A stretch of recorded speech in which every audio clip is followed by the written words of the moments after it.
This time, Islamic Secret will reveal the story of a Canadian scientist who converted to Islam after conducting research on errors in the Quran. The Quran is the holy book that Allah revealed to the Prophet Muhammad as a blessing and guidance for people who believe and are pious.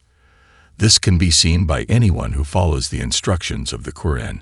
They will gain glory, safety, and happiness both in this world and in the afterlife. However, there are some people who do not believe in its authenticity and want to find mistakes in the Quran, as experienced by a scientist and Christian missionary named Dr. Gary Miller is a scientist at the University of Toronto, Canada, who is very interested in the field of logic and logistics. Apart from being a member of the expert council at his university, he is also active as a Christian missionary. As a missionary, he is worried about seeing the flow of Islam in the West, which continues to strengthen.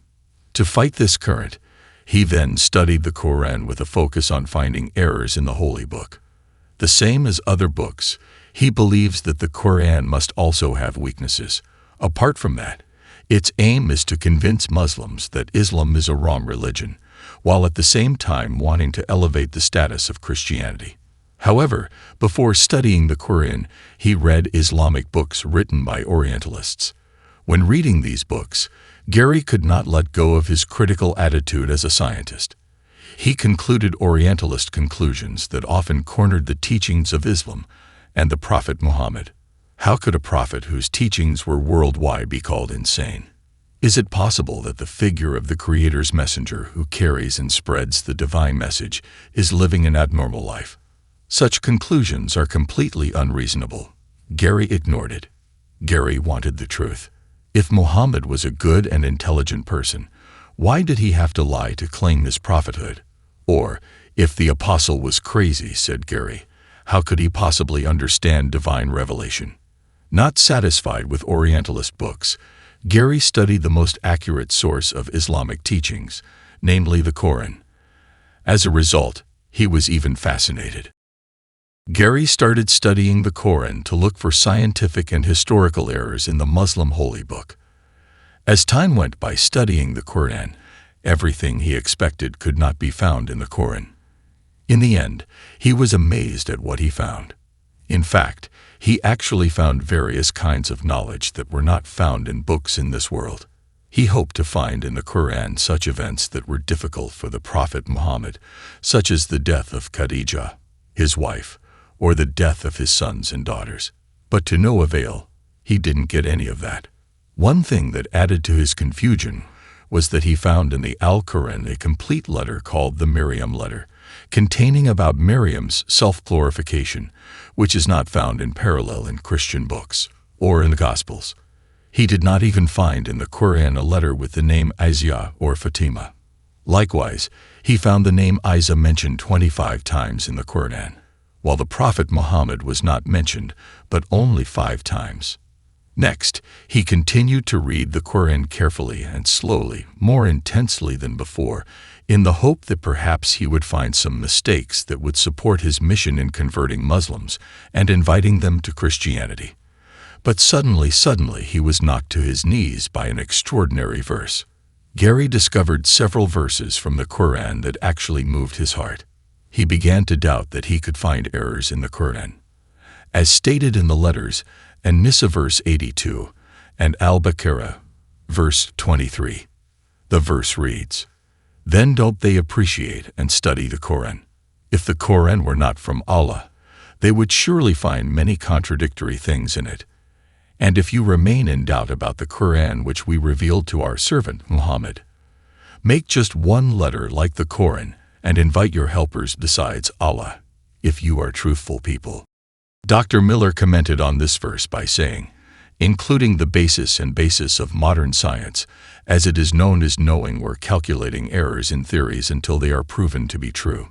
This is what is called a falsification test. What is surprising is that the noble Quran gives Muslims and non-Muslims the opportunity to look for mistakes, but all of them do not get it. He also said about this verse that there will not be on this earth a writer who has the courage. He composes a book and then states that in the book there are no mistakes at all. However, the Quran dares to state it, and it is true that there is no error at all in it. He stated that the elements contained in the contemporary Catholic encyclopedia were actually written in the Quran. Despite the many studies, theories, and assumptions that doubt the authenticity of the contents of the Quran, he is convinced that nothing is as logical as the Quran. In fact, he did not think that what the Church itself had were theories from some Muslim theories in the Quran. This then made him fully believe in the last book of Allah's revelation. Another verse researched by Dr. Miller is Surah Al-Anbiya verse 30. And do the disbelievers not know that the heavens and the earth were once one whole? Then we separated the two. And from water we made everything living. So why don't they also believe?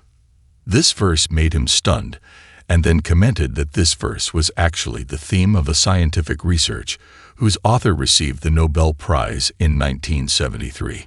The theory of the big explosion, which states that this nature existed as a result of a big explosion, which ultimately created the sky and celestial bodies. Apart from the meaning of all the contents in the Quran, Dr. Miller was very impressed with the style of language used in the Quran.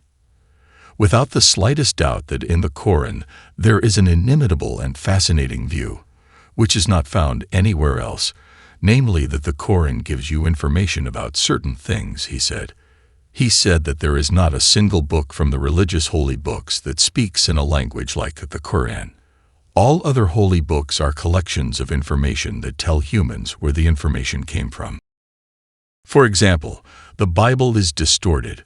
When talking about the stories of ancient people, it tells its readers, for example, King Fulon lived in this place, and the leader was killed here in this battle. There is also another person. He has children. His name is so and so and so and so on. However, the Bible always tells its readers, if you want to know more, you can refer to this and that book, because this story is quoted from there. Tell you that the information is new. In fact, sometimes readers of the Quran are asked to review it again if they experience doubts about the truth of the Quran in a way that cannot possibly originate from human reason. Feel amazed by the contents of the Quran.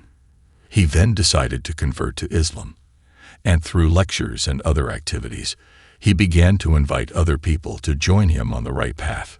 One of them was a lecture he delivered entitled The Amazing Quran.